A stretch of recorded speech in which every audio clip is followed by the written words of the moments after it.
This is Lysiabi, Lightning Lysiabi, and you're watching Boxing Domination. It's Mohim for Boxing Domination, here with the franchise celebrity heavyweight champion at the West Ham Boxing Gym with Heavy D. How are you, champ? I'm doing very good, mate. Very good. I'm just about to start my morning session, but I thought I'd find some time for Boxing Domination, give it an interview to you. Exclusive, by the way. So, champ, obviously it's our first interview together. So just tell me how's life's been so far?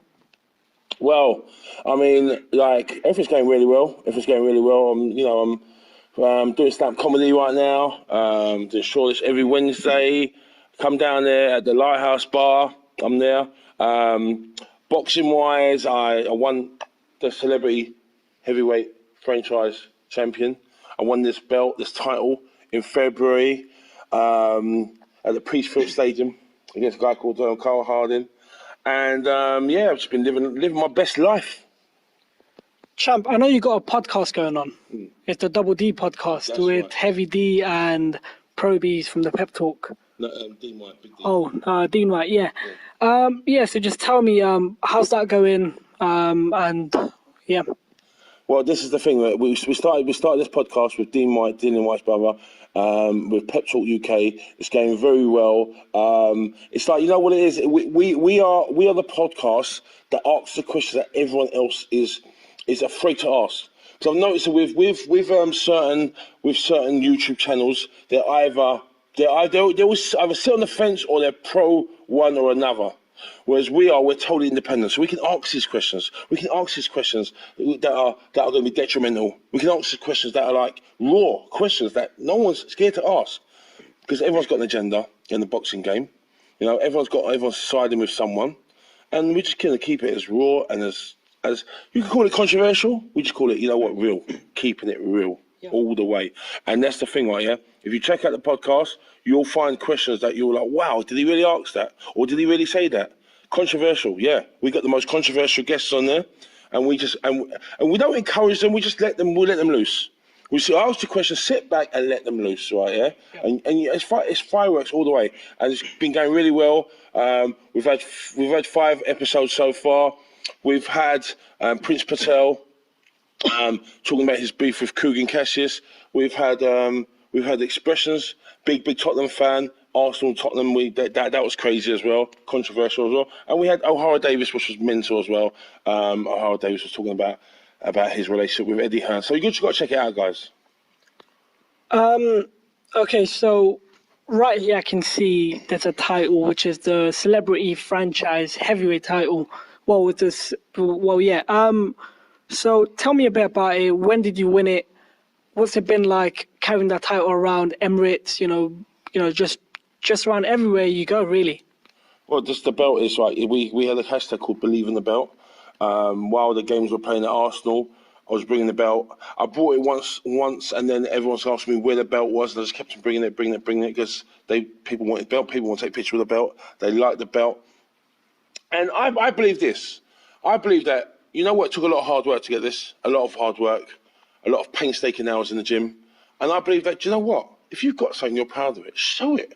Show it. What? I don't know why people are boxers, right? Yeah. I don't know when they achieve something, right? They win a belt or whatever, or they win an achievement, or whatever it may be, whatever walk of life. Listen, if I won a BAFTA, I'd be walking around with it as well. Whatever it may be. Listen, you've got the right.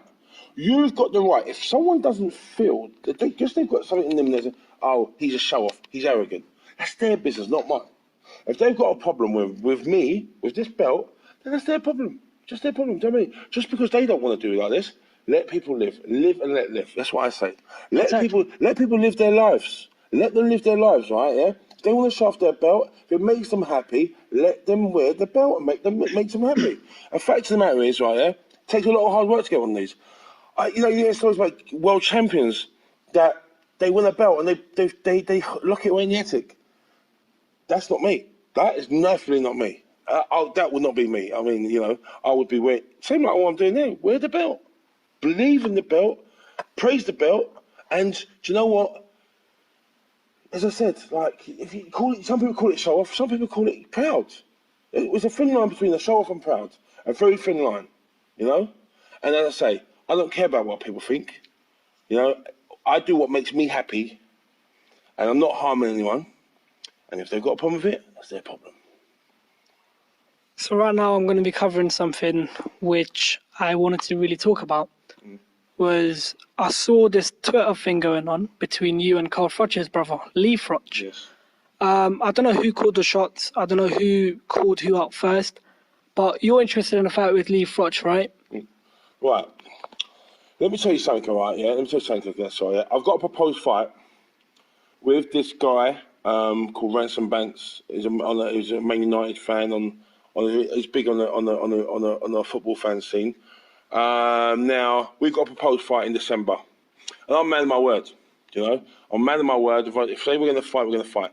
Now, obviously, like the belt, my popularity, you know, it makes me a target for people, and people want to take. They want to take my popularity. They think by beating me, it gives them a certain level of celebrity status, right?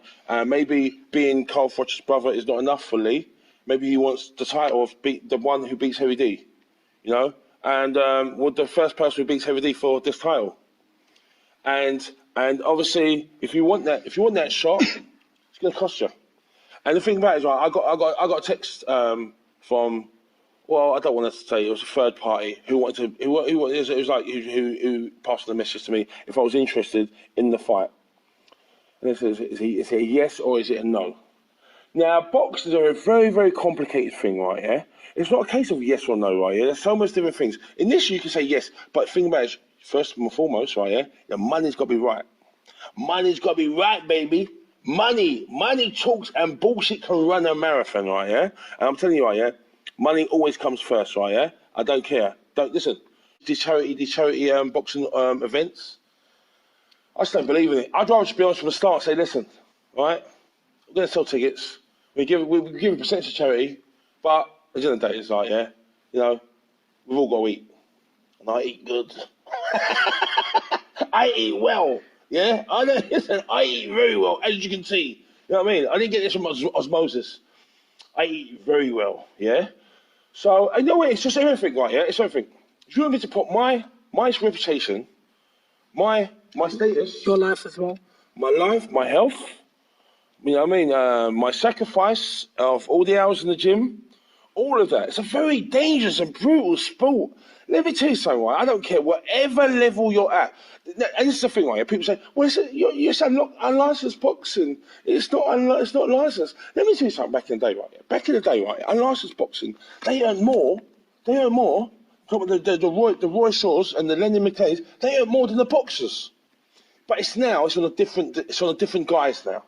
Now it's because, all right, they use the charity thing. But let me tell you something, right, yeah? Someone's making money.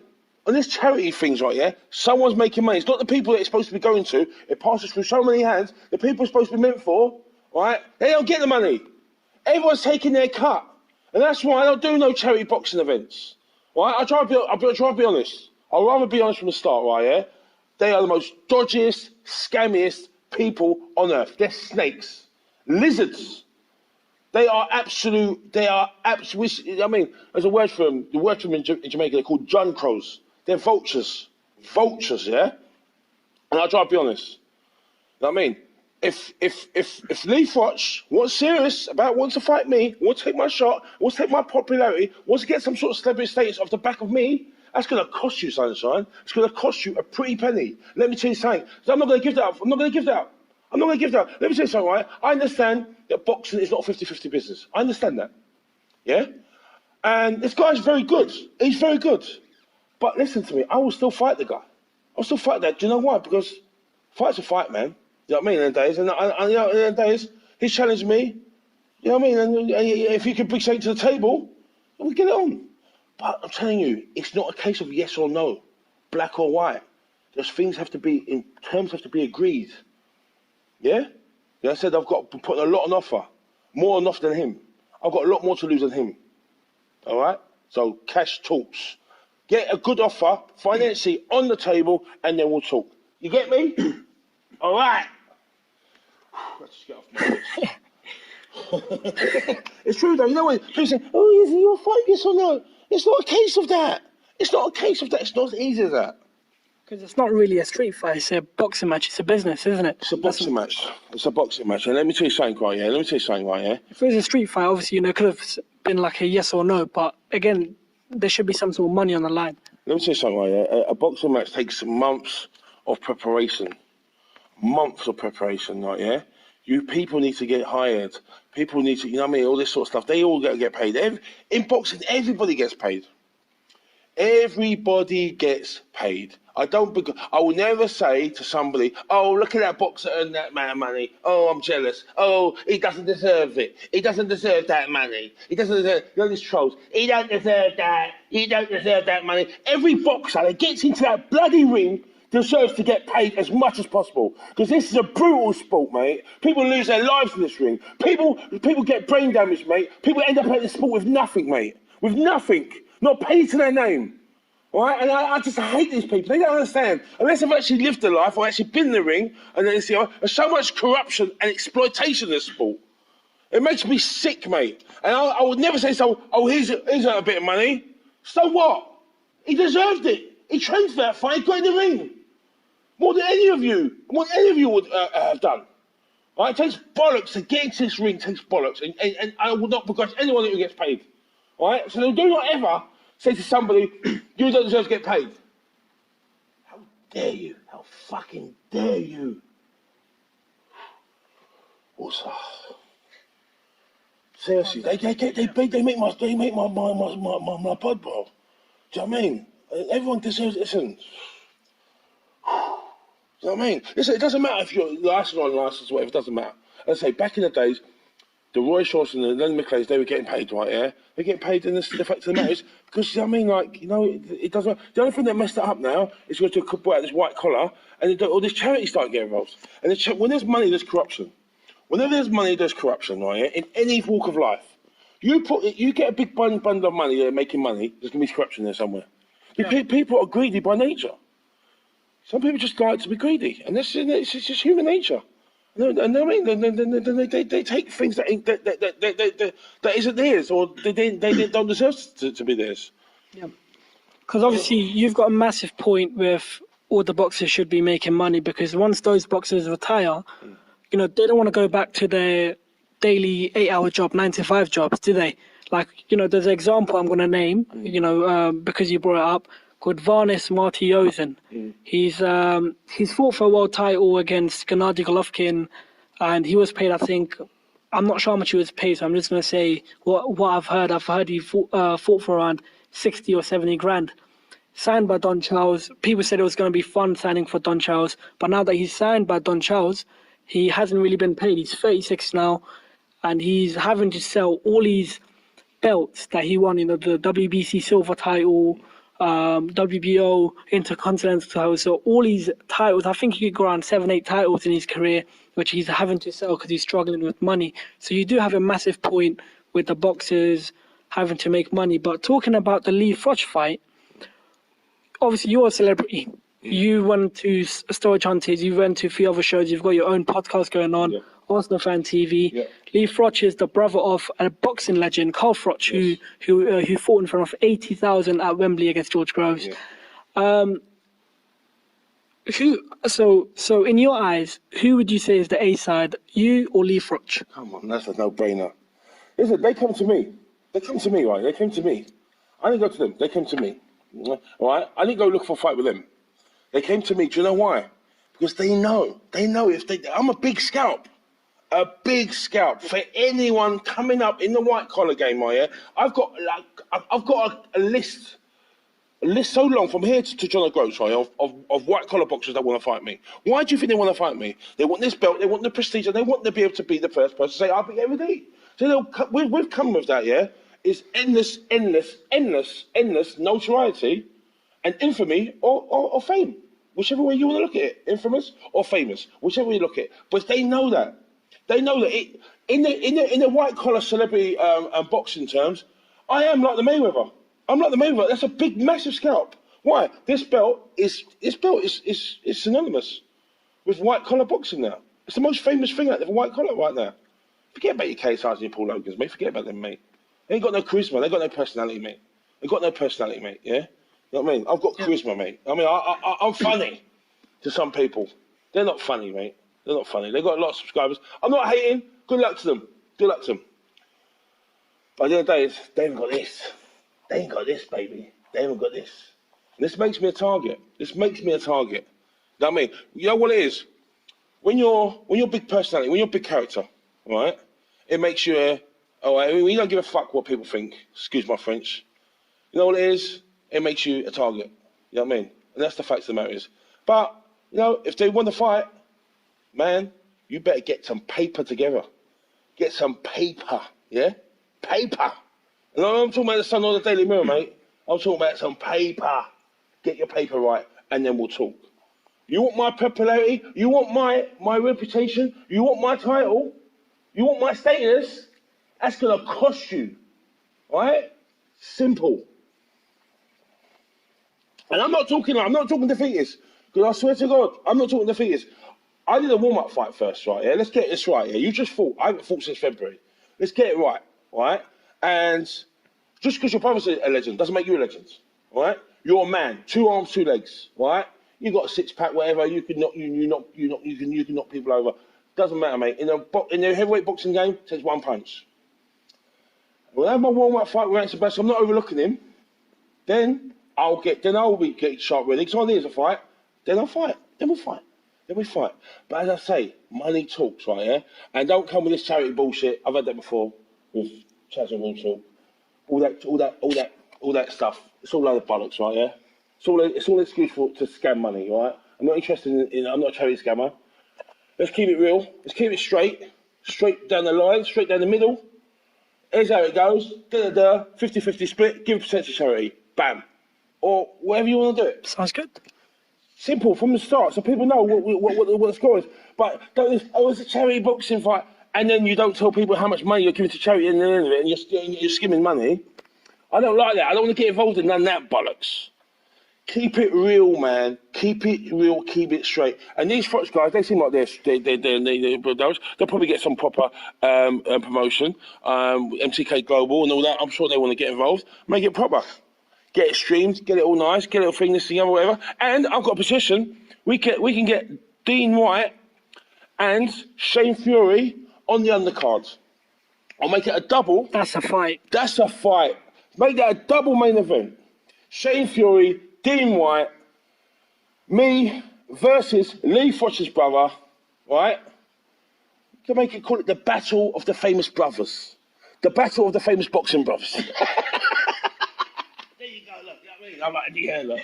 I've got, you know what I mean? Like, you know, I'm not even the promoter.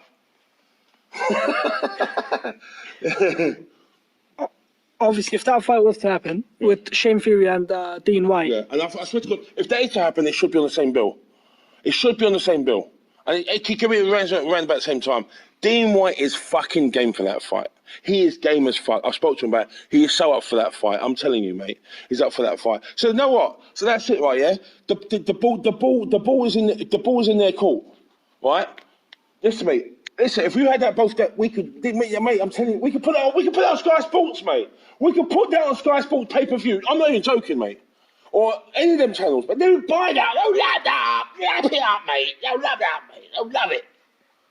Fans would say, or just people in general would say, we're not going to buy into it. We're not going to buy a pay-per-view for amateur fight, but they eventually do. Yeah. With the KSI Logan Paul, I've heard 1 million pay-per-view buys for a fight which was arguably fixed as well. Definitely fixed. That was a scam, a draw. Come on, that was dodgy. But think about it. See this one there. This is for the boxing purists.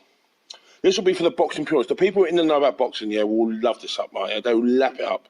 I'm seriously. This is not. I'm not even joking, right? Yeah. Dean Whyte versus Shane Fury. Heavy D versus Lee Froch.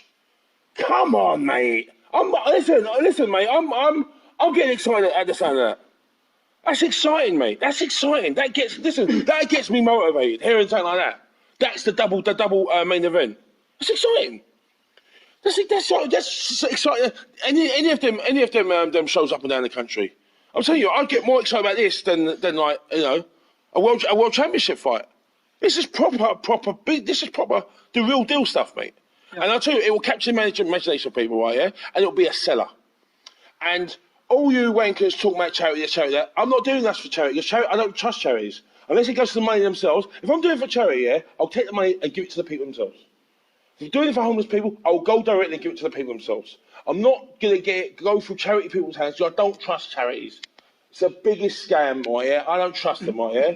Don't trust them.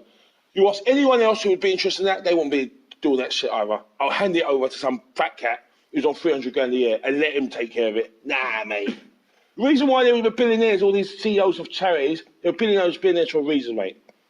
Why are they billionaires of charities? Why do you think? Because they're giving them money, ain't they? You shouldn't have someone who's a billionaire of a CEO of a charity. He should be doing it for free. He should be driving a Peugeot and living in a bedsit. Why is he a billionaire? Anyway, that's another show, sorry. But yeah, before I do take a quick 4-minute break, I do want to talk about the venue. Obviously, the venue has to be big. The venue can't be just like a small leisure centre down in Hammersmith or down in Camden Town. No, the venue. What I'm thinking of, if it does happen, we like a York Hall maybe, or even bigger, because it will sell tickets. York Hall does 2,500. I'm fighting with Manchester in York Hall in December, but maybe a copper box. That's 8.5. Copper box, or even O2. You don't know. Do you know what I mean? O2, not the O2 in the. I'm talking their main. That's a suggestion. Maybe the O2 might be a bit too big, but you know what? You just don't know. It might capture the imagination. Listen. I reckon that one of those fights could sell out. Could sell out York Hall. If you got two, could sell out the main O2. Could sell out the main O2 arena. Definitely, because York Hall 2,500. Not a lot of people really when you think about it. It's not a lot of people. Yeah. If you got two main events, mate, everybody will be talking about that. Everyone. You could sell out York Hall twice with that. So Copper Box Arena 8,500 is a good venue, I reckon. It's not for me. I'm not a promoter. I'm not. But I'm saying I think a Copper Box would be about right, I reckon. Or even the Royal Albert Hall, which does 5,600. Now you're talking my language. Now you are talking my language. I just got a semi. Royal Albert Hall. My good God. Now we're talking, mate. Maybe get the Queen down. Frank Bruno fought there a few times in his career as well. There you go. Why not, mate? Historic venue. Let me say something right, yeah? The potential for these celebrity white collar fights is huge. It's absolutely huge. KSI and Paul Logan, they surpass all expectations. You know, anything's possible. So, you know, I know the possibilities are in this and stuff, and I'll be happy if we make it a double. Dean Whyte's up for it. Lee Froch is up for it. I'm up for it. The only person who's left is up for it is you. Shane Fury. If you're listening to this, Shane Fury, I'm talking to you. All right? Pull your finger out your ass, right, yeah? And say yes, and let's get this fight done, right, yeah? Let's make it a double header, right, yeah? Me versus Lee Froch. You versus Dean Whyte. Let's make this happen, right, yeah? Stop dilly-dallying, right, yeah? And let's do this. Get in the gym and get training, mate. We can make it double header. Let's make history. Let's break all box office records, right, yeah? I'm telling you, this is a double. Battle of the famous boxing brothers and the celebrity franchise champion.